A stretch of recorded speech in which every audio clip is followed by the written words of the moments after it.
बिस्मिल्लाहिर्रहमानिर्रहीम। अस्सलाम वालेकुम। आप सब कैसे हैं? और काफ़ी दिनों बाद एक्चुअली ये केक तो काफ़ी दिनों से बना हुआ था, लेकिन बीच में हमारा एक इवेंट था फैमिली में।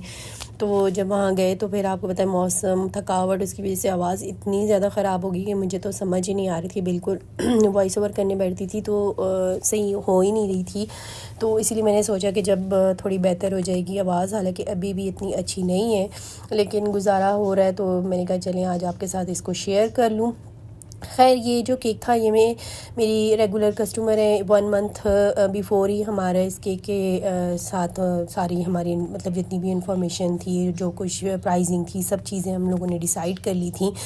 तो उन्हें केक चाहिए था क्योंकि उनके हस्बैंड और उनके बेटे की बर्थडे एक ही दिन होती है। तो बस उन्होंने फिर बोला कि कोई ऐसी थीम हो जिसमें दोनों को ही मतलब ऐसे अच्छा भी लगे और बन भी जाए, मतलब उनका इवेंट भी अच्छा सा हो जाए। तो बस बेसिकली तो ये था कि ये जो कलर्स थे वो चेंज थे, लेकिन मैंने उनसे कहा कि इसको ब्लू और येलो में बनाते हैं क्योंकि मैं इसको इसकी आउटर लेयर इनर से तो मैंने सारा इसको उन्हें सॉफ्ट और मॉइस्ट जो मेरा फ्लेवर पसंद है वही किया था। बस आउटर लेयर मैं इसकी चाह रही थी कि मैं इसको बटर क्रीम से कर लूँ ताकि एक अच्छी सी लुक आ जाए, क्योंकि इसके ऊपर सारा फाउंडेन का वर्क था। तो इसीलिए मैंने उनसे यही कहा कि आप इसको येलो और ब्लू में कर लेते हैं। थोड़ा सा डार्क मुझसे हो गया था क्योंकि आपको पता है बटर क्रीम का जो काम है उसमें यही होता है कि जब भी आप कलर थोड़ा ऐड करके उसको हल्का सा भी गर्म कर तो कलर जो होता है वो एक्स्ट्राऑर्डिनरी थोड़ा सा डार्क हो जाता है। लेकिन टेंशन इसलिए नहीं होती क्योंकि फ्लेवर पे कोई फ़र्क नहीं पड़ता। जब आप क्रीम में एक्स्ट्रा कलर ऐड करते हैं, ज़्यादा कलर होता है, तो आपको थोड़ी टेंशन होती है उसमें कि क्रीम जो है वो थोड़ी सी बिटरनेस की तरफ चली जाती है।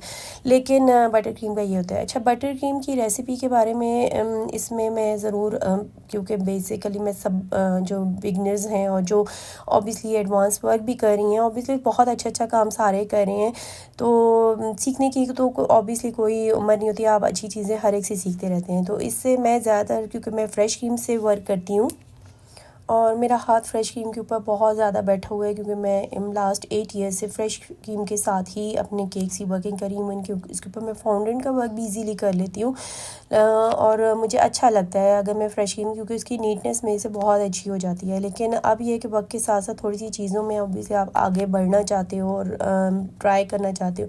तो बटर क्रीम की जो मैंने फ़र्स्ट यूज़ की थी वो मैंने ज़ैनब केक्स एंड कपकेक्स की यूज़ की थी और वो बहुत अच्छी थी। मीन्स कि मैं बहुत ज़्यादा वो भी नहीं, लेकिन क्योंकि बटर क्रीम बहुत मैसी वर्क होता है और आपका बिल्कुल जो एक सॉफ्टनेस वाली अक्सर में जैसे अंग्रेज़ों के हम देखते हैं वैसे कभी भी हमारी बटर क्रीम नहीं आती है।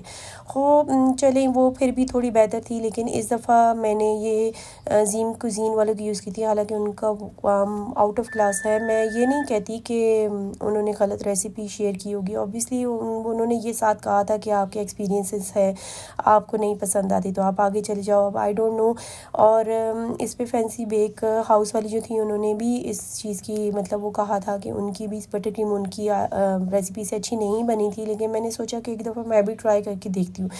लेकिन मैं बिल्कुल रिकमेंड नहीं करूँगी आपको ये वाली, क्योंकि ये बिल्कुल मैसी थी और इसमें सारे जो थे वो चीनी के दाने जो थे, हालांकि बिल्कुल हम लोग मदर चॉइस वाली यूज़ की थी मैंने, और वो बिल्कुल बारीक आपकी चीनी होती है, मतलब छानी हुई एक्स्ट्रा ऑर्डिनरी। तो उससे कभी भी आपका इस तरह से बटर क्रीम में इस तरह से दाना नहीं आना चाहिए। तो वो ये उन्होंने ये कहा था कि आप गर्म करें तो ऐसी हो जाएगी, लेकिन ऐसा कुछ भी नहीं था। वो जितना गर्म किए जा रहे थे वो उतना ही ख़राब होती जा रही थी और सेट होने का नाम ही नहीं ले रही थी। बल्कि मेरा केक्स उस तरह नीटनेस से आए ही नहीं थे जिस तरह से मेरे केक्स की नीटनेस होती है। तो बस ये कि आप ऑब्वियसली उनको मैं रिकमेंड नहीं करूँगी कि उनकी ये वाली हो, मे भी उनकी और बाकी रेसिपीज़ अगर वो कोई शेयर करें तो वो भी हम ज़रूर ट्राई करके उनको भी ज़रूर बताएंगे। और जिस तरह से उनके वर्क में इतनी ज़्यादा नीटनेस है उनके बटर क्रीम में, मैं भी चाहूँगी कि वो ऐसी ही बटर क्रीम हमारे साथ शेयर करें जो वाकई ही एक परफेक्शन के साथ हो। तो ये है कि ये केक तो अच्छा बन गया था, क्लाइंट को भी पसंद आया था टेस्ट वाइज भी, लेकिन क्योंकि मेरी जो अपनी सेटिस्फेक्शन थी एक वो वो चीज़ मुझे नहीं हो पाई थी क्योंकि ये बहुत मैसी वर्क था और बिल्कुल मुझसे सेट होने का नाम ही नहीं ले रही थी मुझसे ये वाली बटर कीमा। मैंने बहुत ट्राई के बावजूद अब आखिरकार मैंने बस हिम्मत हार ली कि बस ठीक है, अब जितना है मुझे उसी के साथ जाना है। क्योंकि ये फर्स्ट बेसिकली तो मैंने इसको पहले ही एक रात पहले ही बना लिया था, क्योंकि सेकेंड डे मेरे हमने ट्रैवल करना था, तो इसीलिए मैंने इसको एक 1 नाइट बिफोर ही रेडी कर दिया था। लेकिन वो इतना मुश्किल था, इतना हेटिक हो गया था। खैर थीम इसकी बहुत अच्छी थी। इसके ऊपर जो उन्होंने टेडी बियर्स बनवाए थे, एक पे जो उन्होंने मुझे भेजा, ये टोटल 4 पाउंड का केक था। लेकिन ऑब्वियसली हम होम बेकर्स कभी भी पाउंड्स को तो काउंट ही नहीं करते ना, तो ये ना करते 6-7 पाउंड का केक तो मेरा बन ही गया था बटर क्रीम के साथ ही वर्किंग करते करते। और क्योंकि वो जो येलो वाला पार्ट था जिसके ऊपर बेबी बियर था, वो उन्होंने जो मुझे से शेयर की थी रेफरेंस, वो छोटा था। लेकिन मैंने इसमें कोशिश की कि मेरे पास जो केक बचा है मैं उसको ज़ाया ना क्यों, क्योंकि सेकेंड वैसे भी ट्रैवलिंग थी, तो मैंने यही सोचा कि जितना है मैं सारा ही इसको जो है ना यूज़ कर लूँ। तो उसकी वजह से केक काफ़ी हाइटेड हो गया था। अदरवाइज़ जो रेफरेंस पिक्चर थी उसमें वो येलो पार्ट वाला जो केक था वो छोटा था। तो बस ये था कि माशाल्लाह से अच्छा बन गया था। और इसके ऊपर सारे इस तरह से स्टार्स लगाने थे और कुछ क्लाउड्स थे। और इस ये जो बाकी था, मुझे वैसे इसके कलर स्कीमिंग के ऊपर ये वाइट बहुत अच्छे लग रहे थे, जो स्टार्स थे और जो क्लाउड्स थे। लेकिन उन्होंने जो रेफरेंस पिक्चर भेजी थी उसमें ये जो थे गोल्डन कलर के थे, तो मुझे करने पड़े कि मुझे आइडिया नहीं था कि ये फिर क्या लुक देंगे। तो वैसे तो अच्छे लग रहे थे, लेकिन वाइट के साथ आई थिंक सो इसकी लुक बहुत इन्हेंस हो रही थी। लेकिन फिर मुझे गोल्डन करने पड़े क्योंकि रेफरेंस पिक्चर जैसी हमें शेयर की जाती है, ऑब्वियसली हम कोशिश कर रहे होते हैं कि उसको कम्प्लीटली हम फॉलो कर लें।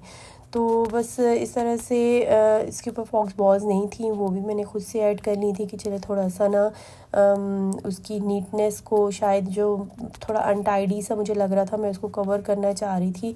तो इसीलिए मैंने इसको फॉक्स बॉल्स भी थोड़ी सी इसमें ऐड कर दी थी, और इसलिए भी कि थोड़ा सा और अच्छा भी हो जाए। खैर ये सारा माशाल्लाह से अच्छा सा कंप्लीट हो गया था। और गोल्डन और ब्लू कलर की जो थी वो बॉल्स मैंने इस पे ऐड की थी, तो केक माशाल्लाह से बहुत खूबसूरत लग रहा था। क्लाइंट भी बहुत खुश थी।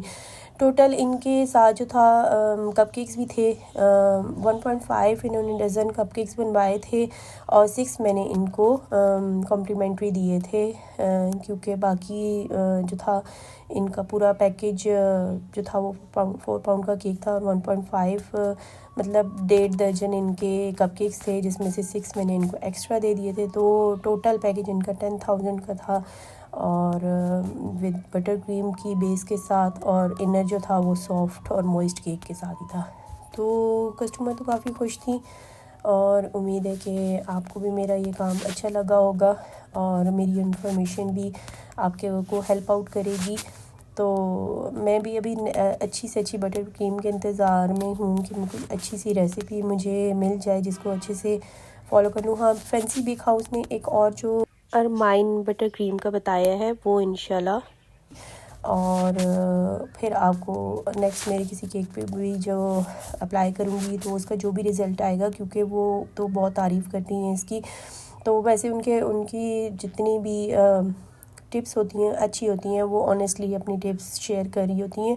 तो उम्मीद है कि अभी जो वो बटर क्रीम यूज़ कर रही हैं, अगर मैं भी उसको यूज़ करूँगी तो इंशाल्लाह उसका अच्छा ही रिज़ल्ट आएगा। लेकिन अभी मैं तो जी नेक्स्ट व्लॉग में मिलेंगे। अपना बहुत ख्याल रखिएगा और दुआ में याद रखिएगा। अल्लाह हाफ़िज़।